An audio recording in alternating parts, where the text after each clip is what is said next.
So Evan, what about the children? And you know where I'm going. Yes.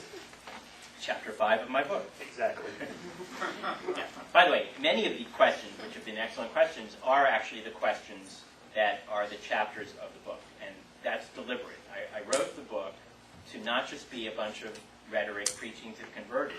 The idea really is to take seriously the questions that people are struggling with, that people are asking themselves, and in a respectful and serious way, engage with those questions so that we know how to explain to people why they should be against discrimination and why they should be for fairness.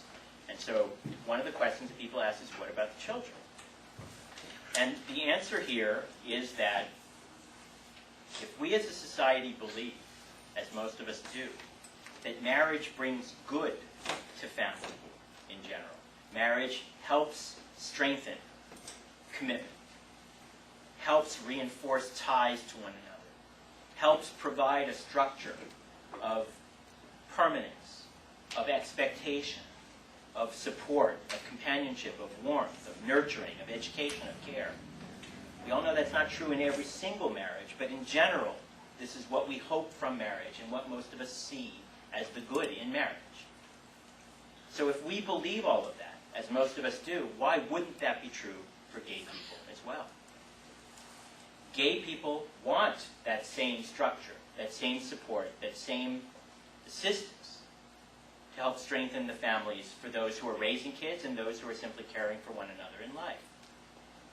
And so the children who are being raised by gay parents, of whom there are many here in California, would be seriously hurt if their parents, their family, were denied the freedom to marry.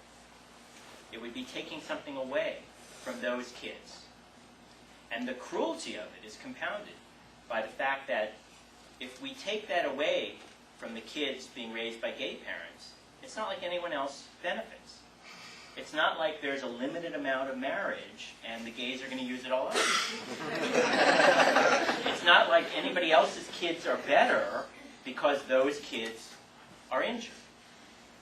So why would we want to do that? All the public health authorities, psychologists, teachers, even the nation's kids' pediatricians, the American Academy of Pediatrics, have gone on record saying, based on evidence and studies and their own personal experience, that the freedom to marry helps gay families just as it helps non-gay families.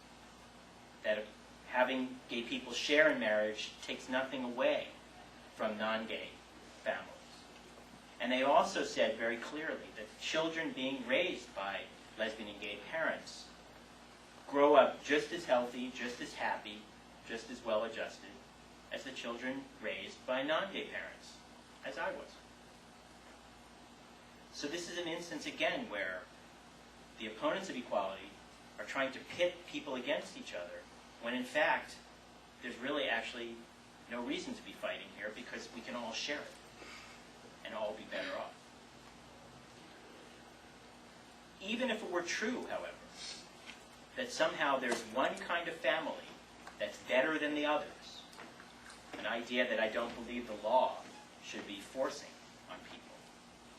But even if it were true somehow that there were one kind of family that were better, how would it help anyone to punish the children in the worse kind of family by taking away protections and responsibilities that help strengthen their family? And because there is no good, real reason here to do that, the opponents are changing the subject to slippery slope and false claims about the church.